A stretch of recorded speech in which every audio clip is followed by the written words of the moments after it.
All right, going now to the Royal Rumble winner. We had Liv Morgan. She finally, Liv Morgan, top five. Top five DOA. Lord have mercy. All right, that's for prep. So Liv Morgan, she finally made her decision last week. She chooses Stephanie Vaquer as her opponent for WrestleMania, and she cut a promo last week.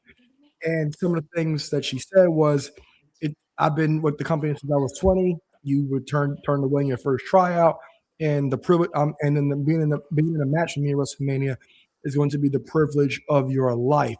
So far, what are your thoughts on this whole Liv Morgan and Stephanie Vaquer storyline? I I think it's good. I think the match will be really good. I think I think each one of them is going to bring something really good out of each other. I think they should clash real well. What do you think about a small chance of Dom turning on her and going with Stephanie? I don't think that's going to happen at all. No. I mean, I, no, I Judgment don't Day think is it'll. about to crumble.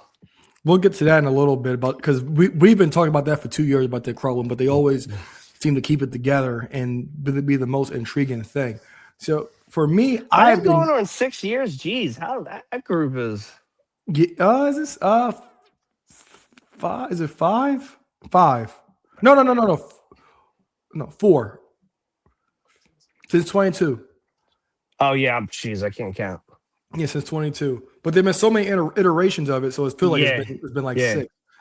But the one thing I have enjoyed about this is because the knocking of Stephanie Vaquer, she had the word of 2025 was aura, and she has a ton of aura. And Ton, ton of It's got or in the front or in the back.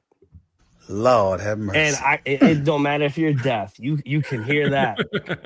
yeah, so she has aura, and since she's been champion, especially on the main roster, she hasn't had much to do. Her feuds haven't really led to anything. She had a feud with Nikki Bella, which nobody really cared about. She had the Queen the Crown Jewel Championship thing with Tiffany Stratton, and other than that, she had a thing with Raquel, which was fine or whatever because it was also interaction with Liv and the Judgment Day, which was fine. But this has been very well. One of my favorite locales, Vince Russo. His thing about Stephanie is like she can't speak English while she's champion, and Yeah, dude. Why does anyone even listen to what he says, now, especially now, you? now I got this. I'm going somewhere with this. Ugh. The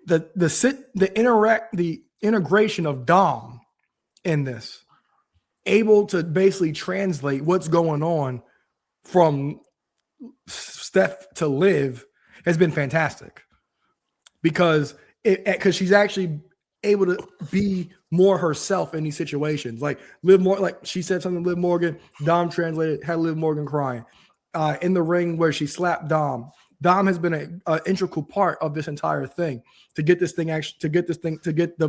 language barrier thing actually add into this story. So that part I'm really enjoying this, and I think Liv has done an excellent job in this as well. I thought this promo was actually great. I thought the segment of her picking her challenger was great. And my thing about Liv Morgan, for example, we talked about at the top of the show about the Michael Hayes Chelsea Green thing. Liv Morgan is the definition of a workhorse. Liv Morgan might have one of my favorite stories in wrestling ever, as climbing up Top the to ladder. bottom of her career. Yeah. Yes, because For sure. nobody saw this coming from Liv Morgan. She was the girl from Jersey on NXT, came in with the Riot Squad, Job girl. essentially, and I mean, who'd she ever be in NXT? exactly got called up to the main roster with Ruby Riott and Sarah Logan. Who knew that this was there? Like she's been here since she was 20. That was what 10, 11 years ago, and nobody actually saw this actually coming. Now, Just for fun. 201 or whatever the area code was she was rocking on her shirt. NXT yep. girl wrestling in Jordans. If somebody would have told you she's one day gonna be on the main roster, and guess who she's gonna beat for her first women's championship? Yeah. And if that you'd be like, who? And you say, oh, it's gonna be Ronda Rousey. Yeah. I mean, it's a beautiful story. Yeah. It's one thing to know that, but like you just said, it is one of the. It's definitely a beautiful favorite, almost underrated at the moment. Yeah, I'll one up you because that like, she won Money in the Bank, so that was a cash in. Who would have thought she'd be a face of the division, being a headline, being the face of the division, all these beating Becky Lynch, Rhea Ripley, all these women, and now being the headliner for the women at WrestleMania. Nobody would have thought this at all. She's definitely my favorite, one of my favorite stories in wrestling ever. I'm sure you've seen this stat, but it was just announced after obviously that Rhea won the Chamber. This is going to be the first time ever that one of the women's main championships is not going to feature one of the 4 horsewomen at Mania. And I'm completely fine with that. Oh yeah, I am completely fine with that. Going from 32 to now, or 10? It's a 10-year. Yeah, 32. 32. Yeah, I am completely fine with that because, as I've always said, like Scott evolved. So yeah, so this is my whole thing. So we've always talked about how great the Attitude Era was, but we have to remember the 2 prominent people of the Attitude Era, Stone Cold and The Rock.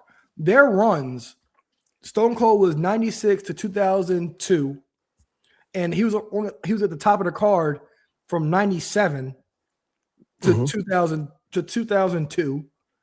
And mind you, he missed a year. So that's 4 years. And Rock at the top of the card from 98 to 2002. Because after 2002, that he came back for that little bit in 03, but he's not necessarily at the top of the card anymore. So those are only four-year runs pretty much each. These guys nowadays, they're going 10 years. They don't. Now, granted, Stone Cold and The Rock, they're everybody goats, but they transition out of wrestling. A lot of these guys now, they don't really transition out of wrestling. You get Triple H syndrome when the top guys go, and you're still here. And it's like, all right, well, what can we do with you now? And then try to make things different. And like, there's so much you actually do, and it's like, all right, he's still here or whatever. The reason that we love Austin and Rock so much because we got so much less time with them. I said this on the show years ago, but one of my favorite things is that like 01, 02 Taker run when he started rocking the Decade of Domination shirt. Like I remember as a kid, like, dang, this guy old as hell. He's been here doing this for 10 years. Now it's like, who hasn't? Unless they just came up from NXT in the past 3 years. Geez, all of them been there 10 years, if not more. Mm-hmm. And you got the freaking Miz. He's been knocking on 20 years. Yeah. But the thing with the Miz is he's on TV less. The issue is like these people are still prominent people on TV. Now, I want everybody to have a job. But the thing is, how many times can you push out the same thing? As great as these people are, it's hard for everybody to do it forever. To gravitate to be pushed the same thing forever. Now, like Triple H, Undertaker, for example, he changed his gimmick up a lot. Mm-hmm. Before it got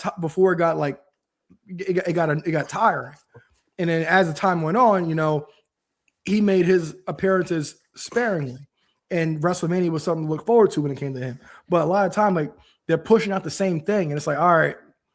We got to get these guys. We got to get somebody new in here. But I said, Liv Morgan, one of my favorite wrestling stories ever.